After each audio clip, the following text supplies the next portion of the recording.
ఓం వందే భగవతీం దేవీం శ్రీరామం చ జగద్గురుం పాదపద్మే తయో శ్రిత్వా ప్రణమామి ముహుర్ముహుః.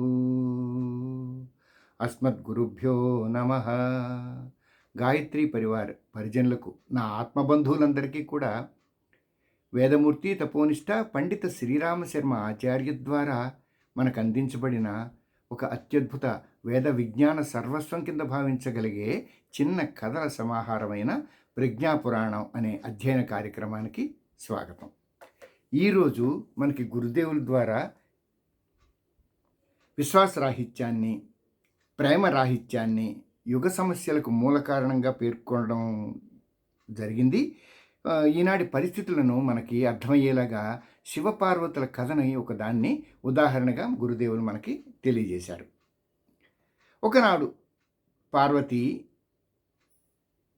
పరమేశ్వరునితో, నాథ, ప్రజలు ఎన్నో విధాలైన కర్మకాండలు, పూజలు, వ్రతాలు, నోములు ఇన్ని ఆచరిస్తూ ఉన్నా వారికి సత్ఫలితాలు ఎందుకు కలగడం లేదు అంటూ ప్రశ్నించింది. దానికి పరమేశ్వరుడు ఏమన్నాడంటే, ఓ దేవి, ప్రజలు నిజానికి చాలా వ్యయప్రయాసలకు వచ్చి ఇన్ని విధాలైన ధార్మిక కర్మకాండలన్నీ చేస్తూ ఉన్నారు. కానీ ఆ కర్మకాండల వెనుక భావన లేదు, భావ సంవేదన లేదు.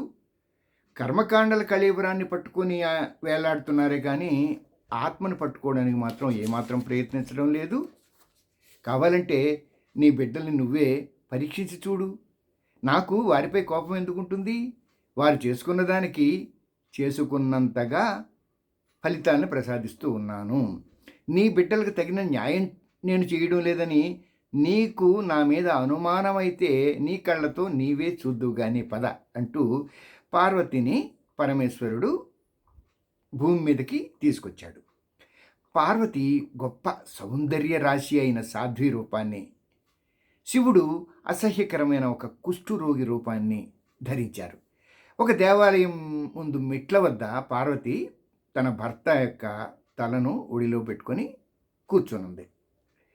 కార్తీక మాసం పర్వదినాలు, భక్తులేమో దైవ దర్శనానికి దేవాలయంలోకి ఆత్రంగా హడావిడిగా ప్రవేశిస్తూ వడివడిగా పని ముగించుకొని తిరిగి వెళ్ళిపోతూ ఉన్నారు. కొందరైతే అసలు ఈ జంట వైపు కన్నెత్తైనా సరే చూడలేదు.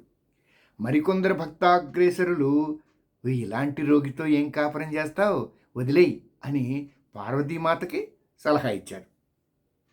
మరి కొందరైతే కొద్దిపాటి పైసల్ని అంత దూరం నుండే నిలబడి ఈ రోగి మీదకి ఏదో దగ్గరికి వస్తే అంటుకుపోతుందా అన్నట్టుగా విసిరేశారు. జగన్మాత పార్వతి ఈ బిడ్డల ఆగడాల్ని భరించలేకపోయింది. ప్రభు, చాలు చాలు, ఇక పదండి, తిరిగి కైలాసం వెళ్ళిపోదాం. నా బిడ్డల కుత్సిత స్వరూపాల్ని ఇంకా నేను చూడలేను అంటూ భర్త ఒడిలో పడి భోరని ఏడ్చిందట. సంధ్యవేళ కావస్తుంది. ఇంతలో ఒక భక్తుడు అటువైపుగా వచ్చాడు. వారి స్థితికి కన్నీరు కార్చాడు. పార్వతీదేవి పాదాలకి నమస్కరించమ్మా, పతిభక్తి పరాయణురాలైన నీ దర్శన భాగ్యం వల్ల నా జన్మ ధన్యమైందమ్మా. నీ భర్త గాయాలు తుడిచి నన్ను కూడా సేవ చేయనియ్యి. నా దగ్గరున్నదేదో మీతో కలిసి పంచుకొని తింటాను. నా వెంట నా గుడిసెకి రమ్మని ప్రేమతో ఆహ్వానించాడు.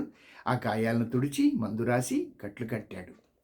పరమేశ్వరుడు పార్వతికి తిరిగి, దేవి, మందిర ప్రవేశానికి ముందుగానే సేవాధర్మానికి ప్రాధాన్యత ఇచ్చిన ఇతడే అసలైన భక్తుడు.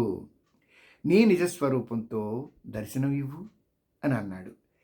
ఆ భక్తునికి తమ నిజస్వరూపాలతో పార్వతీ పరమేశ్వరులు ఇద్దరూ కూడాను దర్శనమిచ్చి అతడికి పరమపదాన్ని ప్రసాదించారు. శ్లోకం: వరిష్టతా నరాణాంతు శ్రద్ధా ప్రజ్ఞానలంబితా నిష్ఠాశ్రితా చ వ్యక్తిత్వం సర్వేషామత్ర సంస్థితం. న్యూనాధికతా హేతోః క్షీయతే వర్ధనే చ తత్. ఉత్థాన సుఖజం పాత దుఃఖజం జాయతే వృతిః. అధునా మానవైస్త్యక్తా శ్రేష్ఠతాభ్యంతరస్థితౌ ఫలత ఆత్మనే అన్యేభ్యః సంకటాన్ భావయంతి తే.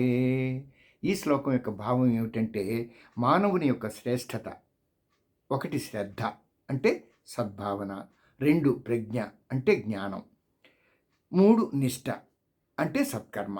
ఈ మూడింటి మీద మాత్రమే ఆధారపడి ఉంది.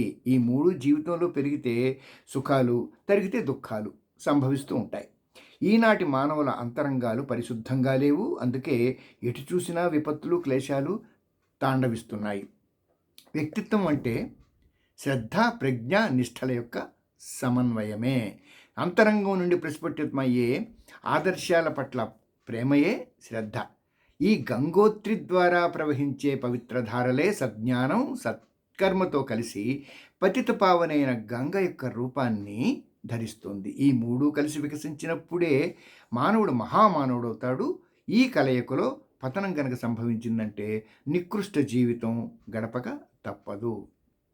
మానవుడు తన వైభవానికి తానే కారణం అవుతాడు.